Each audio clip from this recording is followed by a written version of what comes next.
Hello friends, स्वागत है आपका हमारे यूट्यूब चैनल पे। आज हम लोग पढ़ेंगे जो खिलजी वंश में अलाउद्दीन खिलजी हुए। ठीक है, खिलजी के बारे में हम लोग आज डिटेल से अध्ययन करेंगे। ठीक है, इसके पहले हम लोगों ने खिलजी वंश का एक वीडियो देख चुके हैं। ठीक है, बनाया दिया है मैंने, आप लोग देख लीजिएगा उसको अगर नहीं देखे हैं तो।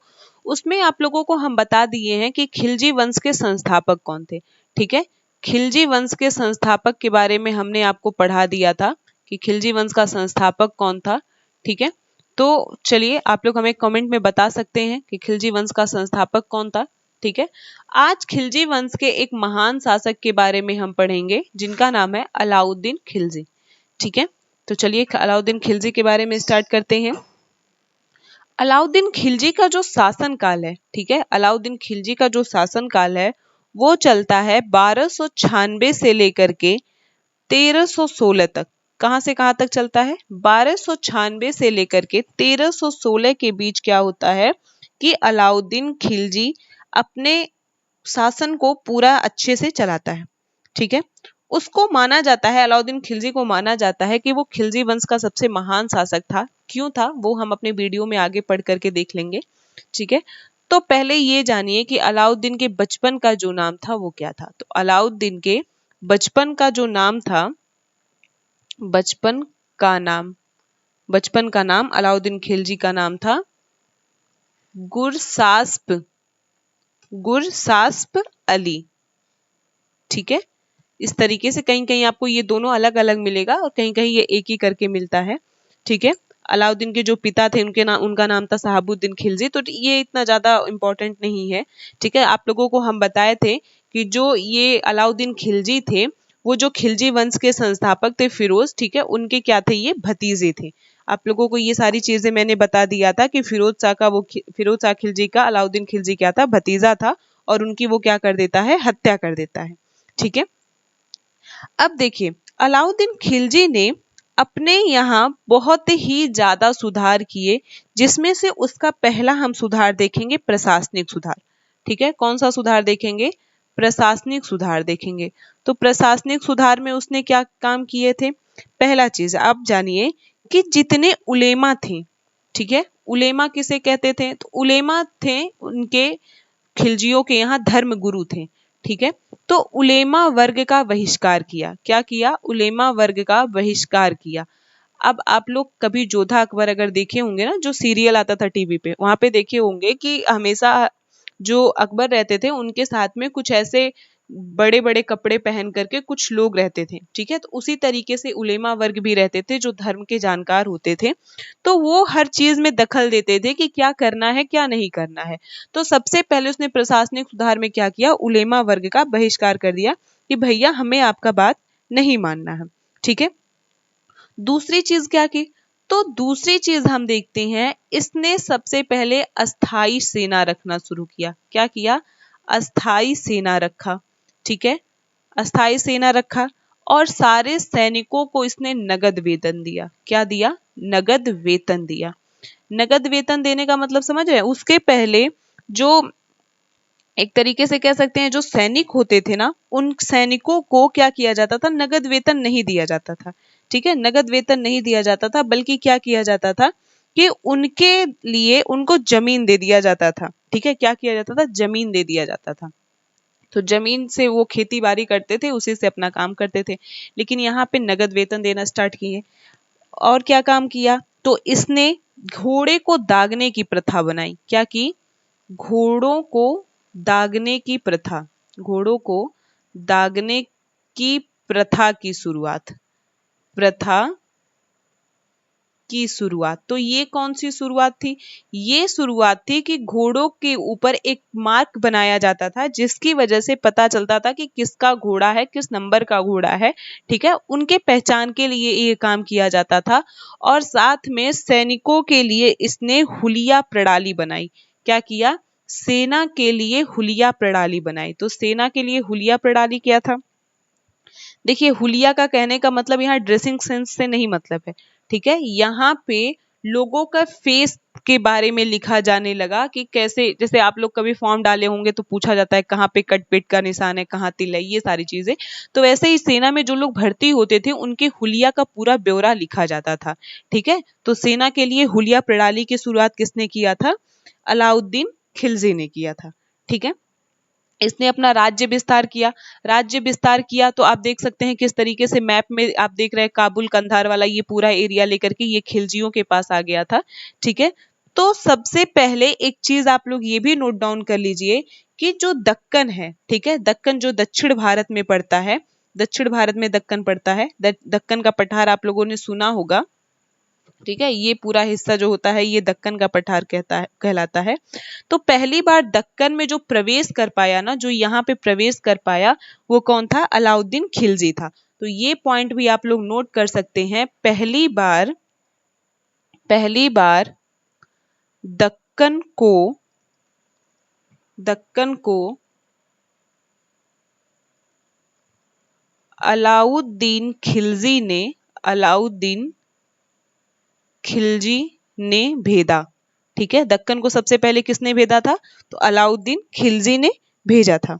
ठीक है, राज्य विस्तार में आप देखेंगे तो इसका उद्देश्य था कि गुजरात, रणथंभौर, ये वाला पूरा हिस्सा, ठीक है, रणथंभौर, चित्तौड़, उज्जैन, ये सारे चीज को वो क्या करे, राजपूतों, जितने राजपूत राजा थे उनको हरा करके वो अपने अधिकार में कर ले। इसी के लिए वो क्या करता है कि जो इसका सैनिक होता है, अलाउद्दीन खिलजी का जो सैनिक होता है, जिसको हम कह सकते हैं इसका सेनापति, अलाउद्दीन खिलजी का जो सेनापति होता है वो क्या होता है? कमेंट बॉक्स में आप लोग हमको बता सकते हैं। तो इनका सेनापति होता है मलिक काफूर। क्या होता है? मलिक काफूर होता है। ठीक है, मलिक काफूर होता है। ये मलिक काफूर की वजह से ही ये भारत के देवगिरी, तेलंगाना वाले जगहों पर जाता है और वहां पे क्या करता है? विजय प्राप्त करता है। ठीक है, तो ये वाला बहुत ही ज्यादा इंपॉर्टेंट है। मलिक काफूर पूछा जाता है कि किसका ये सेनापति था, तो आप लोग याद रखेंगे किसका सेनापति होता है ये? अलाउद्दीन खिलजी का सेनापति होता है। ठीक, इसने मंगोलों से भी बहुत ज्यादा क्या किया कि मंगोलों से भी बहुत ज्यादा टक्कर लिया। मंगोलों को हराने के लिए उसने बहुत सारे नियम कानून बनाए, बहुत सारी, देखिए मंगोलों को हराना जो था, उनसे अच्छा, हारने से अच्छा यही था कि पूरे के पूरे अपने राज्य को ही मजबूत कर लो। तो जितने किले वगैरह थे उनको उसने क्या किया? मजबूत करवा लिया। ठीक है, कृषि नीति के लिए क्या किया? कृषि के लिए इसने क्या किया? तो कृषि के लिए सबसे पहले इसने एक पैमाइश शुरू की। भूमि नापने के लिए, भूमि नापने के लिए, भूमि नापने के लिए एक पैमाना चलाया। ठीक है, भूमि पैमाश के लिए एक पैमाना चलाया जिसे गज कहा जाता था। ठीक है, क्या कहा जाता था? गज कहा जाता था। और कहीं कहीं आपको बिस्वा भी मिलेगा। ठीक है, बिस्वा मिलेगा। तो 60 गज का, 60 वर्ग का जो गज होता था उसे 1 बीघा कहा जाता था। ठीक है, इसने लगान, जो खराज होता था, ठीक है, खराज को हम क्या कहते थे? लगान, लगान को ही खराज कहते हैं। ठीक है, कंफ्यूज मत होंगे। जो खराज होता था, तो खराज में पैसों में नहीं बल्कि अनाज के रूप में वसूला किया जाने लगा। ठीक है, तो आप ये पॉइंट नोट कर सकते हैं कि कर वसूलने के लिए, कर वसूलने के लिए अनाज लिया जाने लगा, अनाज लिया जाने लगा, ठीक है, एक और बहुत ही ज्यादा जो इनके बारे में इम्पोर्टेंट पॉइंट है, ठीक है, जो बहुत ही ज्यादा इम्पोर्टेंट पॉइंट है, अलाउद्दीन खिलजी ने बाजार नियंत्रण प्रणाली शुरू की। कौन सी प्रणाली शुरू की? तो बाजार नियंत्रण प्रणाली शुरू की। अब ये बाजार नियंत्रण प्रणाली क्या था? ठीक है, इसको हम लोग अच्छे से देखेंगे। तो देखिए बाजार में क्या होने लगा था कि जैसे अभी आप मार्केट में देखते होंगे हर जगह पे अलग अलग दाम, किसी का कोई पता ही नहीं रहता कौन क्या दाम लगा के बेच दे। तो ऐसे ही पहले उस टाइम पे भी था। तो उस पे नियंत्रण करने के लिए बाजार नियंत्रण प्रणाली अलाउद्दीन खिलजी ने शुरू किया। तो आप लोगों को अभी हम बताएं कि जब खिलजी में अलाउद्दीन खिलजी शासन कर रहा था तो मंगोलों का आक्रमण हो रहा था। मंगोलों से बचने के लिए इसने बहुत सारे सैनिकों की क्या की, भर्ती की। सैनिक अधिक हो गए, सबको कम वेतन देने लगा। ठीक है, सारे सैनिकों को क्या करने लगा, कम वेतन देने लगा। तो कम वेतन दे रहा था तो अब भैया उनको खाने पीने का भी तो होना चाहिए। तो इसके लिए इसने क्या कर दिया, बाजार नियंत्रण प्रणाली शुरू कर दी। बाजार नियंत्रण प्रणाली में क्या किया गया कि सभी सामानों का दाम तय कर दिया गया।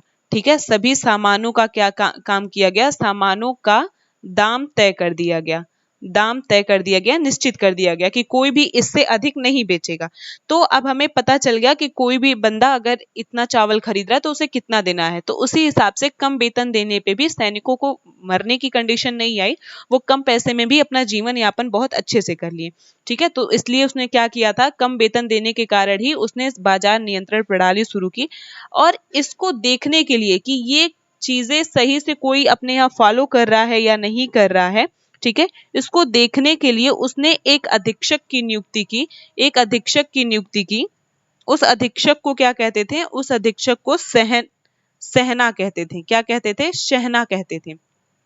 तो ये कौन सा अधिकारी था, किसका अधीक्षक था, बाजार नियंत्रण प्रणाली का जो अधीक्षक होता था, जो अधीक्षक होता था, ये आप सही कर लीजिएगा। ठीक है, ये देखिए लिखने में थोड़ा गड़बड़ हो गया, अधीक्षक मैंने गलत लिख दिया। ठीक है, तो जो बाजार नियंत्रण प्रणाली को जो देखता था उस अधीक्षक को हम क्या कहते थे, उस अधीक्षक को सहना कहते थे। ठीक है, अब ये नियंत्रण प्रणाली जो चलता था उसमें अलग अलग टाइप्स के बाजार रखे गए, जिसमें क्या किया गया कि ये दैनिक सामान के लिए हो गया, ये निर्मित वस्तुएं कृषि के लिए, पशुपालन, पशु और दासों के लिए, ऐसे अलग अलग करके उसने बहुत सारे क्या किए, बहुत सारे बाजारों का जो गठन था उसने वो करा दिया। ठीक है, ये देखिए आप ये देख रहे हैं, ये पता है आपको क्या है, ये है आपका अलाउद्दीन खिलजी द्वारा बनवाया गया एक स्थान। ठीक है, पता है इसको क्या कहते हैं, इसको कहते हैं हौज खास। क्या कहते हैं, हौज खास। हौज खास, ये हौज खास कहाँ स्थित है, कमेंट बॉक्स में आपको हमें बताना है हौज खास कहाँ पर स्थित है। ठीक है, मैं तुक्का लगाने के लिए आपको दे रही हूँ, या तो ये आगरा में स्थित है या दिल्ली में स्थित है, अब आप तुक्का लगा सकते हैं। ठीक है, तो हौज खास क्यों वो बनवाया था, वो पानी को इकट्ठा करने के लिए एक विशाल टैंक के रूप में हौज खास का निर्माण करवाया था। ठीक है, यहाँ पे आप देखेंगे तो ये आपको मिलेगा कुतुब मीनार के निकट, दिल्ली में जो कुतुब मीनार है उसके निकट आपको ये मिलेगा। ये है आपका एक मस्जिद, क्या है, मस्जिद है, और इसका नाम है कुब्बत स्कूल ला कर लीजिए। ठीक है, ये इस तरीके से रहेगा। रुकिए 1 मिनट, हम इसको सही कर देते हैं। जब आप दिल्ली जाएंगे ना तो इन जगहों पर जरूर जा करके घूमा करिएगा, ये सब बहुत फेमस जगह है, इतिहास में आपको देखने को मिलेंगे। ठीक है, ये ऐसी धरोहर है जो हमें बताती है कि पहले के लोग कितने ही ज्यादा डेवलप थे, कि उस टाइम पे बहुत ज्यादा अच्छा सीमेंट या कह सकते हैं ये सब चीज ना होने पर भी ये कितने अच्छे अच्छे मस्जिद बनवाते थे। तो इसका नाम था कुव्वतुल इस्लाम मस्जिद। कुव्वतुल इस्लाम मस्जिद, किसने इसका निर्माण करवाया था, तो इसका निर्माण करवाए थे अलाउद्दीन खिलजी। और कहाँ पर है ये दिल्ली में स्थित है। ठीक है, तो ये कुछ चीजें हो गई। अभी इनके बारे में हम कुछ और पढ़ेंगे। ठीक है, कुछ इंपॉर्टेंट फैक्ट हम लिख लेते हैं। ठीक है, तो पहले हम एक चीज जानते हैं कि इसने 2 नए कर लगाए। ठीक है, 2 नए कर लगाए, 2 नए कर लगाए। वो कर कौन कौन से थे, तो एक कर था घरी, और एक कर कौन सा था, एक कर था चरी। ठीक है, घरी और चरी। ठीक है, घरी और चरी 2 नए कर लगाए। ठीक है, और इसने क्या किया, तो इसने अपना जो इनका नाम था, अलाउद्दीन खिलजी का नाम था, उसने अपने नाम के लिए एक उपाधि धारण की। कौन सी उपाधि धारण की, तो इसने धारण किया जो नाम वो था सिकंदर। सिकंदर ए सानी। क्या था, सिकंदर ए सानी। सिकंदर ए सानी की उपाधि धारण की। ठीक है, और जब ये गद्दी पर बैठा था ना, गद्दी पर बैठा था, तो इसको एक और उपाधि मिली थी जिसको बोलते थे अमीर ए तुजुक। क्या बोलते थे, अमीर ए तुजुक बोलते थे। ठीक है, तो ये इसके नाम से रिलेटेड कुछ चीजें हो गए, अलाउद्दीन खिलजी के नाम से रिलेटेड कुछ चीजें हो गए। ठीक है, आगे अगर हम देखें इनके बारे में तो और भी इन्होंने बहुत सारे कह सकते हैं कि मस्जिदों का, इमारतों का निर्माण करवाया था, जिसमें आपको मिलेगा सीरी फोर्ट मिल जाएगा, ठीक है। अलाई दरवाजा मिल जाएगा, अलाई दरवाजा, ठीक है, अलाई दरवाजा मिल जाएगा। अमीर खुसरो के बारे में आप लोगों ने सुना होगा। तो इनके दरबार में दो कवि रहते थे, एक थे अमीर खुसरो, कौन था? अमीर खुसरो थे। और दूसरा कौन था? तो दूसरा आपको मिल जाएगा हसन देहलवी। क्या नाम मिल जाएगा? हसन देहलवी मिल जाएगा, ठीक है। और जो तबला हम देखते हैं, तबला और सितार, ठीक है, तबला और सितार, तो तबला और सितार का जो आविष्कार है, सितार व तबले का आविष्कार, सितार और तबले का आविष्कार किसने किया था? तो इसका आविष्कार किया था अमीर खुसरो। कौन किया था? अमीर खुसरो ने किया था। सितार और तबले का आविष्कार किसने किया था? अमीर खुसरो ने किया था, ठीक है। फिर इस तरीके से धीरे धीरे पूरा का पूरा अगर हम देखें दिल्ली सल्तनत, तो दिल्ली सल्तनत में जो आपका ये खिलजी वंश आता है, खिलजी वंश में सबसे फेमस कौन होता है? अलाउद्दीन खिलजी होता है। और इसी के परिणाम स्वरूप जो आगे आने वाली पीढ़ियां होती हैं वो बहुत आसानी से अपना समय बिताती हैं, ठीक है। तो इस तरीके से आज हम लोगों ने अलाउद्दीन खिलजी के बारे में पढ़ा। आप लोग वीडियो को लाइक भी नहीं करते हैं, ठीक है, बार बार कहना पड़ता है वीडियो को लाइक करने के लिए। तो अगर आपको वीडियो पसंद आए तो प्लीज लाइक कर दीजिए। लेकिन दूसरी चीज हम बात कर लेते हैं एप्लीकेशन के बारे में। जो हमारा एप्लीकेशन है सत्यम क्लासेस के नाम से आपको जो मिल जाएगा, ठीक है, सत्यम क्लासेस के नाम से आपको मिल जाएगा प्ले स्टोर पे जा करके, ठीक है। वहां पे आप जा करके इसको डाउनलोड कर सकते हैं। इसके हम फायदे आपको बता देते हैं। पहला नंबर, आपको डीएलएड 4th सेमेस्टर के मैथ और एसएसटी के आपको पेड कोर्स वहां पे मिल जाएंगे। आप उसको खुद को वहां पे इनरोल कर सकते हैं, ठीक है। इस कोर्स के लिए आप चाहें तो इनको अलग अलग या कॉम्बो कोर्स के तौर पे भी ले सकते हैं।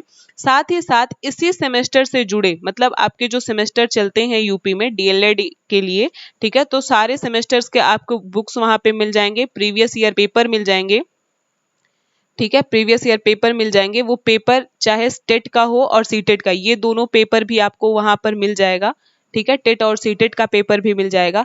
दूसरी चीज, जितने हमारे यूट्यूब के क्लासेस चलते हैं, ठीक है, तो सारे यूट्यूब के पीडीएफ भी, यूट्यूब के आपको पीडीएफ भी कहाँ पे मिल जाएंगे? इस ऐप के ऊपर फ्री ऑफ कॉस्ट मिल जाएंगे, ठीक है।